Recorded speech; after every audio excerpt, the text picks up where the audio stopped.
vous avez impérativement besoin d'un gestionnaire de mots de passe. Mais lequel? 1Password, Dashlane, LastPass?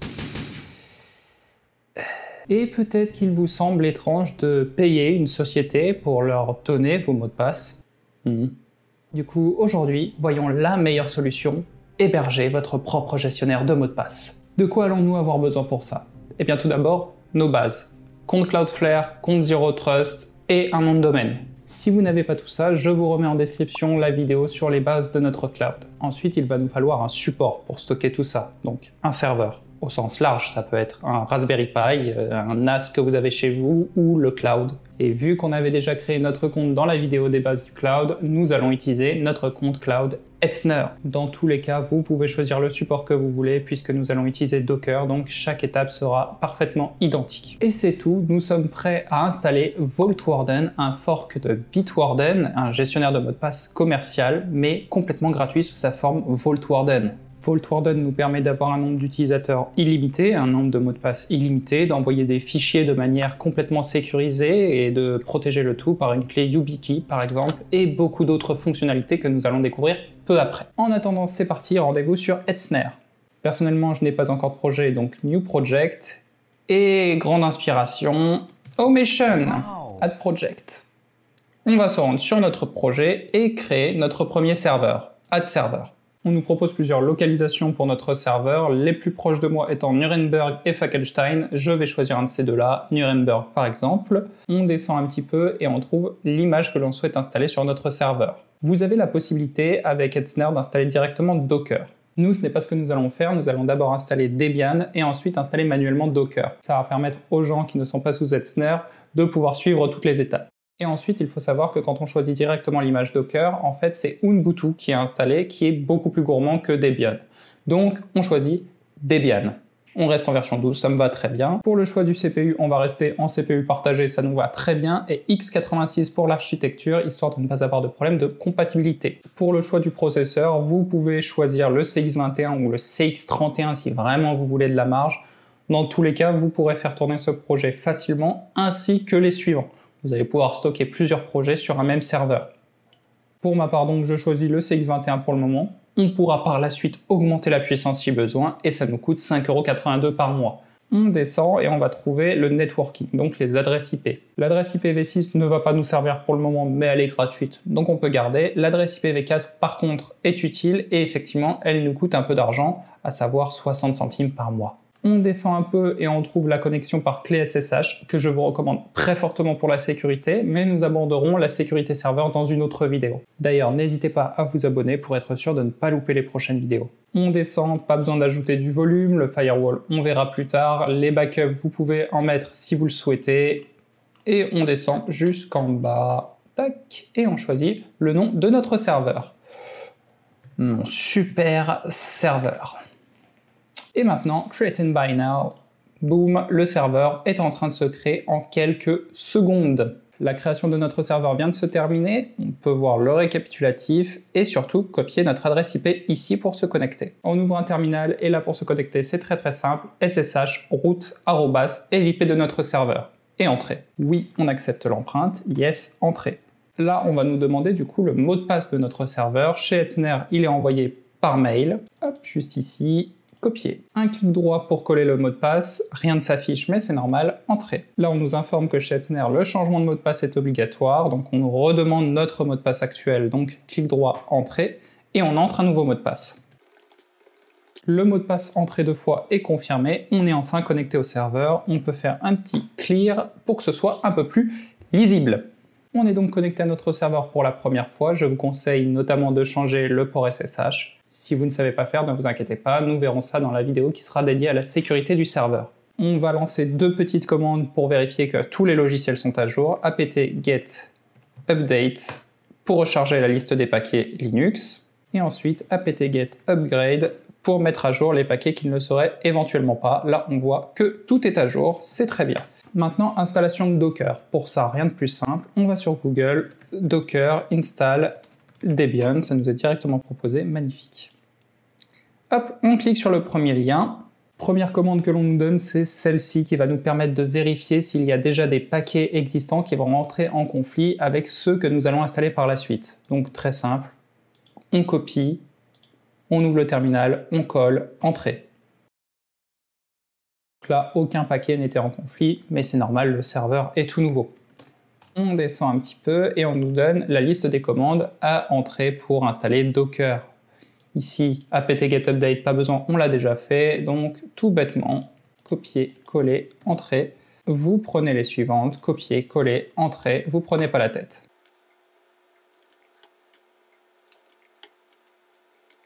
On redescend à nouveau, et ici on nous dit à nouveau de faire un apt-get update. Cette fois, faites-le, puisque là, nous venons d'ajouter Docker à la liste de nos paquets. Hop, on update, et effectivement, ici, on voit deux nouvelles lignes qui concernent du coup les paquets de Docker. On retourne ici, dernière commande, cette fois-ci pour installer bel et bien Docker. C'est fini, Docker est bien installé sur notre serveur, on peut vérifier en tapant une commande. La commande nous retourne quelque chose, Docker est donc bien installé. Avant toute chose, nous allons créer un nouveau network, un nouveau réseau pour Docker. C'est ce réseau qui sera utilisé pour toutes nos applications, comme notre gestionnaire de mots de passe, et également pour le tunnel Cloudflare. C'est ce qui va nous permettre de relier nos applications à notre nom de domaine. Docker, network, create, et le nom de notre nouveau network. On va faire très simple, on va l'appeler tunnel. On est maintenant parti pour l'installation de Vault Warden, notre gestionnaire de mots de passe. Google, Vault Warden, et premier lien qui est GitHub. On descend un petit peu et on trouve la commande pour installer Vault Warden. On voit ici qu'il va falloir créer un volume, donc c'est-à-dire un dossier sur notre serveur qui permettra de garder la configuration de Vault Warden. Nous, on va aller le créer dans OPT. CD OPT, vous pouvez le créer bien entendu où vous voulez. On va créer un nouveau dossier que l'on va appeler apps Docker par exemple. Voilà, on va se rendre dans ce dossier, cd apps Docker, et ici on va créer un nouveau dossier Vault Warden. Et du coup, on a bien notre dossier Vault Warden. On va donc maintenant prendre cette petite commande, copier, tac, coller, et là nous allons modifier 2-3 petites choses. Déjà, on va supprimer l'ouverture du port, parce qu'on va tout faire en local avec le tunnel Cloudflare. Ici, on va renseigner opt/apps docker/Vault Warden, donc le dossier que nous avons créé juste avant. Or ici, nous allons également renseigner notre network que nous avons créé tout à l'heure, donc qui s'appelait tunnel. Et nous allons aussi rajouter une variable d'environnement qui est admin token, qui va nous permettre de nous connecter à un espace d'administration visuel que je vous recommande fortement de supprimer par la suite. Donc par la suite, il suffira juste de retirer cette variable d'environnement pour désactiver le panel d'administration. Admin token et votre mot de passe, par exemple Automation. Bien sûr, trouver un mot de passe plus sécurisé, surtout si vous laissez votre panneau d'administration ouvert. Et on est tout bon, entrée. Après quelques secondes, Vault Warden est lancé sur votre serveur, mais vous n'y avez pas accès, parce qu'il est lancé de manière complètement locale. Pour pouvoir y accéder, nous allons connecter un tunnel Cloudflare. Au passage, si ce n'est pas déjà fait pour renforcer la sécurité sur votre nom de domaine, vous pouvez forcer l'utilisation du HTTPS. Pour cela, on va dans SSL, Edge Certificate, vous descendez, tac tac tac, et vous cochez Always Use HTTPS. Maintenant, direction Access et Launch Zero Trust. Access, tunnel. Create tunnel. Et ici, on lui donne un nom. Moi, encore avec une grande inspiration. Automation. Oups, Automation. Save tunnel. Et maintenant, on doit connecter notre tunnel à notre serveur pour faire la liaison entre Cloudflare et notre serveur. Et là, on peut voir que nous avons une option Docker qui va tout faire pour nous. On va donc copier la commande, retourner sur notre terminal et la coller. Attention, elle aussi, on va légèrement la modifier. Au début, on va rajouter -d. Sans cette option, dès que vous allez fermer le terminal, la connexion entre votre serveur et Cloudflare sera éteinte et donc vous ne pourrez plus accéder à vos applications telles que votre gestionnaire de mots de passe. Et tout comme Vault Warden, nous allons préciser Network, Tunnel. Et c'est fini, on appuie sur Entrée. L'installation de Cloudflare Tunnel se fait sur notre serveur et dans les connecteurs ici, on voit apparaître notre serveur. Next. Et c'est ici maintenant que vous allez pouvoir établir la connexion entre votre application et votre nom de domaine. On choisit donc notre domaine et un sous-domaine qui correspond du coup à votre service. Par exemple, coffre, pour notre coffre-fort. Donc pour accéder à mon service, ce sera coffre.omation.fr. Ensuite, le type de notre service. Il faut savoir que par défaut, Vault Warden se lance sur HTTP et non pas HTTPS, mais c'est pas bien grave puisque de toute manière, le tunnel Cloudflare va se charger d'assigner un certificat et de le faire tourner sur HTTPS. Donc HTTP par contre. L'URL est composée du nom de votre service Docker et du port du service Docker. Donc pour cela, nous allons faire Docker PS. Dans les noms, on voit Vault Warden, donc c'est un nom que nous avions défini dans la commande tout à l'heure. Et ici, en fait, c'est notre tunnel Cloudflare, donc comme on n'a pas défini de nom, c'est un nom random. Donc déjà, ce sera Vault Warden 2 points. Et ici, dans le port, on voit 80. Donc ce sera Vault Warden 2.80.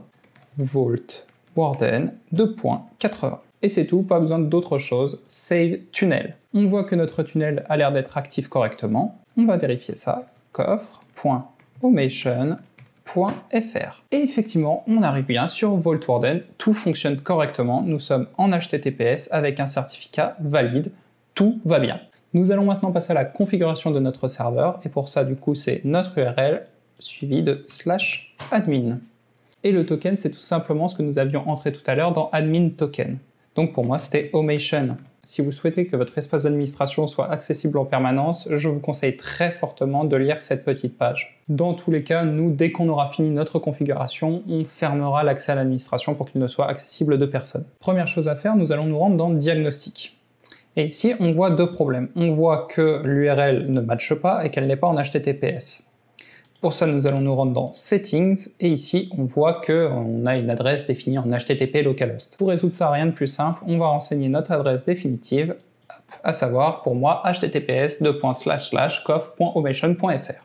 On descend en bas et on enregistre. On retourne dans Diagnostic, et une erreur en moins, tout va bien. Mais ici, on voit qu'on a un autre problème, à savoir que les IP ne matchent pas.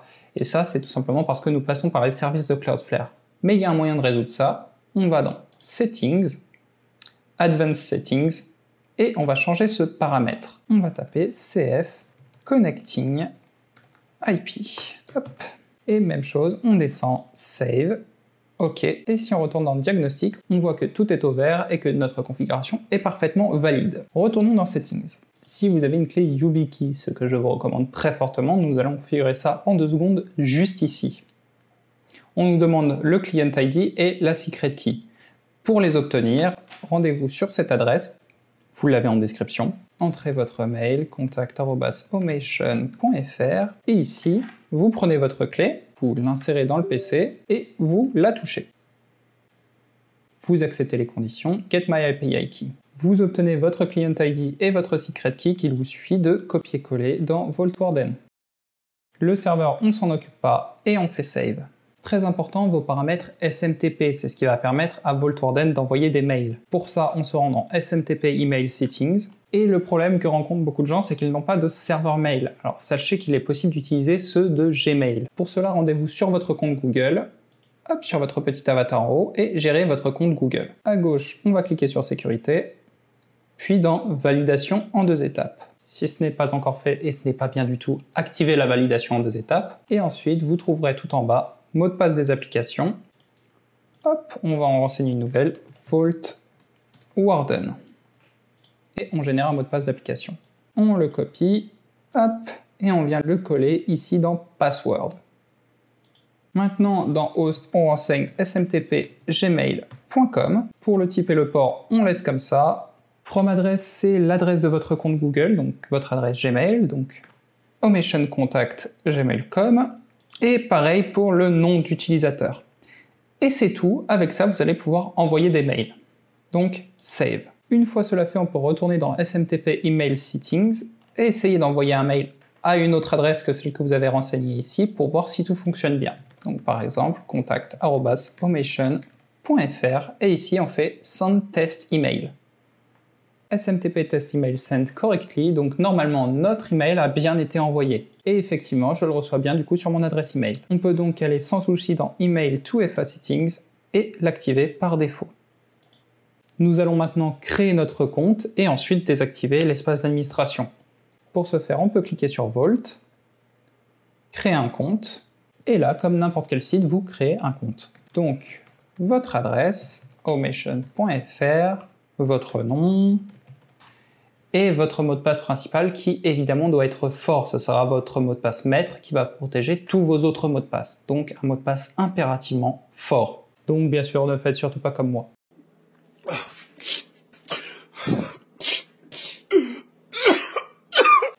Créer un compte. On nous indique qu'un nouveau compte a été créé et qu'on peut désormais se connecter. Et entre-temps, je reçois effectivement le mail de bienvenue, donc effectivement, notre configuration email fonctionne parfaitement. On rentre donc notre adresse email pour se connecter, continuer, et notre mot de passe que l'on vient de créer, se connecter avec le mot de passe principal. Notre compte est donc créé, on voit qu'on peut envoyer le courrier pour vérifier notre adresse email, Verify email address now, courriel du compte vérifié. Effectivement, nous n'avons plus de message d'erreur, tout va bien. On clique sur notre petit avatar, paramètres du compte, sécurité, authentification à 2 facteurs, et là je vous recommande très fortement effectivement d'activer la double authentification comme sur Google. A minima du coup par email, ou alors le must du must, une clé YubiKey. Et comme nous l'avons configuré dans l'espace d'administration, gérer.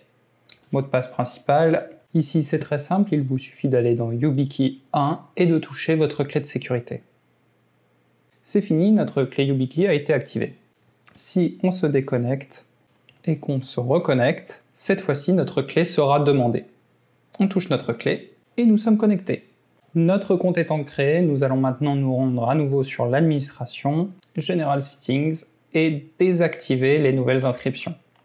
On descend, Save. C'est fini, on n'a plus besoin de l'espace d'administration, on va donc le supprimer. Et pour ça, rien de plus simple, General Settings, et ici, dans Admin Token, on le supprime. Saved. OK. Histoire que ce soit bien pris en compte, on va retourner sur notre terminal, taper docker stop Vault Warden, suivi de docker rm Vault Warden. Maintenant, on va recréer le container Docker, mais sans la variable d'environnement admin token. On reprend donc notre commande, mais en venant supprimer -e admin token suivi du mot de passe. Tac, tac, tac, et entrée. Notre container est recréé. On peut donc à nouveau accéder à notre coffre et on peut donc se reconnecter sans aucun souci. Par contre, on ne peut plus accéder à l'espace d'administration. Pour finir tout ça, nous allons maintenant installer l'extension de navigateur. Et l'extension de navigateur, par contre, s'appelle Bitwarden. Bitwarden, on va préciser Firefox puisque je suis sur Firefox. Tac. Ajouter à Firefox. Vous pouvez ajouter l'extension pour Chrome ainsi que télécharger du coup les applications Android ou iPhone. Notre petite extension a été installée, elle se trouve ici. Dans Région, on va sélectionner Auto-héberger. Et ici, du coup, on va tout simplement renseigner notre adresse, donc coffre.omation.fr. Enregistrer. Et ici, eh bien, c'est tout simplement les mêmes choses que vous utilisez pour vous connecter. Donc, contact, @omation, parfait. Se souvenir du courriel, continuer. Le mot de passe, se connecter. On nous demande notre clé. Je vais cliquer sur rester connecté. Boum. Et vous êtes connecté à votre coffre-fort. Et maintenant, à chaque fois que vous vous connecterez sur un site, ça vous proposera d'enregistrer vos identifiants. Ici, vous avez le générateur. Je vous conseille de rajouter les options possibles. Et vous avez également les paramètres. Ici, notamment, moi, je sais que comme je suis le seul à utiliser mon PC et qu'il est correctement sécurisé, le délai d'expiration du coffre, je le mets à jamais. Sinon, vous allez devoir rentrer à chaque fois votre mot de passe à chaque redémarrage du navigateur. Si vous avez aimé cette vidéo, mettez un petit pouce bleu en bas de la vidéo, ça fait toujours plaisir et ça aide la chaîne. Et comme d'habitude, si vous avez les moindres questions ou des envies de vidéos futures, n'hésitez pas à les inscrire en commentaire. En attendant, on se dit à la prochaine.